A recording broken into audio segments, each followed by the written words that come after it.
ನಮಸ್ತೆ ಎಲ್ಲರಿಗೂ. ನಾನಿವತ್ತು ರವಾ ಲಡ್ಡುನ ಮಾಡ್ತಾ ಇದ್ದೀನಿ. ತುಂಬ ಈಸಿಯಾಗಿ ಯಾವ ರೀತಿ ಮಾಡೋದು ಅಂತ ಈ ವಿಡಿಯೋದಲ್ಲಿ ಹೇಳಿಕೊಡ್ತಾ ಇದ್ದೀನಿ.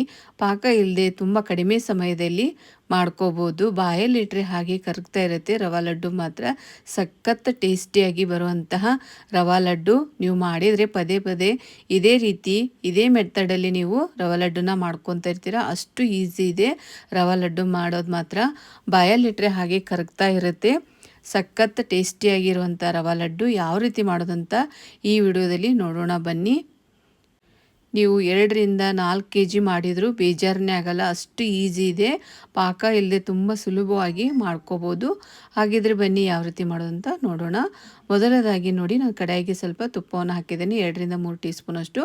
ಇವಾಗ ಡ್ರೈ ಫ್ರೂಟ್ಸನ್ನ ಹಾಕಿ ಚೆನ್ನಾಗಿ ಇದನ್ನು ಫ್ರೈ ಮಾಡಿ ತಗೋತಾ ಇದ್ದೀನಿ. ಇವಾಗ ಫ್ರೈ ಆಗಿದೆ ನೋಡಿ, ತೆಗಿತಾ ಇದ್ದೀನಿ. ಇವಾಗ ಅದೇ ಕಡಾಯಿಯಲ್ಲಿ ನಾನು ಕೊಬ್ಬರಿ ತುರಿನ ಫ್ರೈ ಮಾಡ್ಕೊತಾ ಇದ್ದೀನಿ, ಅರ್ಧ ಬೌಲಷ್ಟು. ಇದು ಒಣ ಕೊಬ್ಬರಿ, ಇದರಲ್ಲಿ ತುಪ್ಪ ಇದೆ, ಹಾಗಾಗಿ ಅದರಲ್ಲೇ ಚೆನ್ನಾಗಿ ಇದನ್ನು ಫ್ರೈ ಮಾಡಿ ತೊಗೋತಾ ಇದ್ದೀನಿ. ಈ ರೀತಿ ನಾವು ಫ್ರೈ ಮಾಡೋದ್ರಿಂದ ತುಂಬ ಚೆನ್ನಾಗಿ ಬರುತ್ತೆ. ಇನ್ನೊಂದು ಸ್ವಲ್ಪ ತುಪ್ಪನ ಸೇರಿಸ್ತಾ ಇದ್ದೀನಿ. ಇವಾಗ 1 ಬೌಲಷ್ಟು ಚಿರೋಟಿ ರವನ ಹಾಕ್ತಾಯಿದ್ದೀನಿ.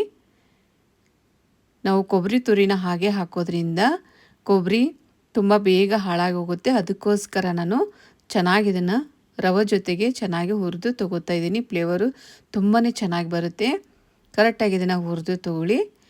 ಇವಾಗ ಹುರಿದಾಗಿದೆ ನೋಡಿ, ಇಷ್ಟಾದರೆ ಸಾಕು. ಲೋ ಟು ಮೀಡಿಯಮ್ ಫ್ಲೇಮಲ್ಲಿ ಇಟ್ಕೊಂಡು ಒಂದು 5 ನಿಮಿಷ ಚೆನ್ನಾಗಿ ಹುರಿದು ತೊಗೊಳ್ಳಿ. ರವೆ ಬಿಸಿ ಇರುವಾಗ ಸಕ್ಕರೆ ಪೌಡ್ರನ್ನ ಸೇರಿಸ್ತಾ ಇದ್ದೀನಿ, 1 ಬೌಲಷ್ಟು. ರವೆ ಬಿಸಿ ಇರಬೇಕು. ಇವಾಗ ಫ್ರೈ ಮಾಡಿರುವಂಥ ಡ್ರೈ ಫ್ರೂಟ್ಸನ್ನ ಹಾಕ್ತಿದ್ದೀನಿ. ಫ್ಲೇವರಿಗೆ ಏಲಕ್ಕಿ ಪೌಡರ್ ಇದಿಷ್ಟನ್ನು ಹಾಕಿ ಚೆನ್ನಾಗಿ ಮಿಕ್ಸ್ ಮಾಡಿ ತೊಗೋತಾ ಇದ್ದೀನಿ. ಇದು ಪರ್ಫೆಕ್ಟ್ ಆದ ಸ್ವೀಟು. 1 ಬೌಲ್ ರವೆಗೆ 1 ಬೌಲು ಸಕ್ಕರೆ ಪೌಡ್ರನ್ನ ಸೇರಿಸ್ಕೊಳ್ಳಿ. ಇವಾಗ ನೋಡಿ, ಬಿಸಿ ಇರುವಂಥ ಹಾಲನ್ನು ಸೇರಿಸ್ತಾ ಇದ್ದೀನಿ. ಇವಾಗ ನಾನು 1 ಬೌಲಕ್ಕಿಂತ ಸ್ವಲ್ಪ ಕಡಿಮೆ ಇದೆ ಅಷ್ಟು ಹಾಲನ್ನು ತೊಗೊಂಡಿದ್ದೀನಿ. ಸ್ವಲ್ಪ ಹಾಲನ್ನು ಸೇರಿಸ್ತಾ ಹೋಗಬೇಕು, ಒಮ್ಮೆ ಹಾಕಬಾರ್ದು. ಕರೆಕ್ಟಾಗಿ ಇದನ್ನು ಮಿಕ್ಸ್ ಮಾಡಿ ತೊಗೊಳ್ಳಿ. ಫಸ್ಟು ನೋಡ್ಕೊಳ್ಳಿ ಕರೆಕ್ಟಾಗಿ ಬರುತ್ತೆ ಇಲ್ವಾ ಅಂತಂದೇಳಿ ಚೆಕ್ ಮಾಡ್ಕೊಳ್ಳಿ. ಆನಂತರ ಮತ್ತೆ ಹಾಲನ್ನು ಸೇರಿಸ್ಕೊಳ್ಳಿ. ಇವಾಗ ನಾನು ನೋಡ್ತಾ ಇದ್ದೀನಿ, ಚೆಕ್ ಮಾಡಿ. ಇವಾಗ ನೋಡಿ, ಇವಾಗ ಈ ಥರ ಮಾಡಿದರೆ ಬರಲ್ಲ, ಉದುರಾಗಿದೆ. ಹಾಗಾಗಿ ಇನ್ನೊಂದು ಸ್ವಲ್ಪ ಹಾಲನ್ನು ಸೇರಿಸ್ತಾ ಇದ್ದೀನಿ ನೋಡಿ. ಹಾಕಿ ಕರೆಕ್ಟಾಗಿ ಇದನ್ನು ಮಿಕ್ಸ್ ಮಾಡ್ಕೊಳ್ಳಿ. ಇವಾಗ ಪರ್ಫೆಕ್ಟಾಗಿ ಬಂದಿದೆ ನೋಡಿ, ಕರೆಕ್ಟಾಗಿ ಬರುತ್ತೆ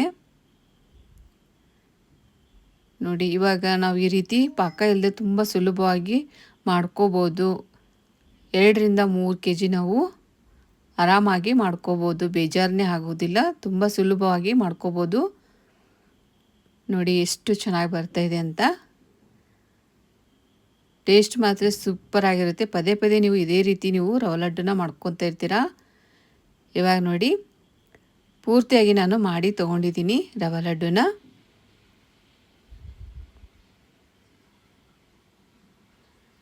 ನೋಡಿ, 15 ಲಡ್ಡು ರೆಡಿಯಾಗಿವೆ. 14ರಿಂದ 15 ಲಡ್ಡು ರೆಡಿಯಾಗಿವೆ ನೋಡಿ. ಇಷ್ಟು ಹಾಲು ಉಳಿದಿದೆ, 2 ಟೀ ಸ್ಪೂನಷ್ಟು ಹಾಲು ಉಳಿದಿದೆ. ಇವಾಗ ನೋಡಿ, ಪೂರ್ತಿಯಾಗಿ ರವೆ ಲಡ್ಡು ರೆಡಿಯಾಗಿವೆ ನೋಡಿ. ಇವಾಗ ತುಂಬಾ ಈಸಿ ಇದೆ ಮಾಡೋದು ಮಾತ್ರ. ವಿಡಿಯೋ ಇಷ್ಟ ಆಯಿತು ಅಂದರೆ ಲೈಕ್ ಮಾಡಿ, ಶೇರ್ ಮಾಡಿ, ಮತ್ತು ಸಬ್ಸ್ಕ್ರೈಬ್ ಫಾಲೋ ಮಾಡೋದನ್ನು ಮರಿಬೇಡಿ.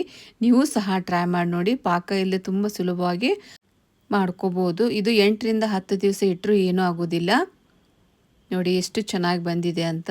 ಬಾಯಲ್ಲಿಟ್ಟರೆ ಹಾಗೆ ಕರಗ್ತಾ ಇರುತ್ತೆ. ಒಮ್ಮೆ ಮಾಡಿದರೆ ಪದೇ ಪದೇ ಮಾಡ್ತೀರಾ, ಅಷ್ಟು ರುಚಿಯಾಗಿ ಬರುತ್ತೆ. Thank you for watching.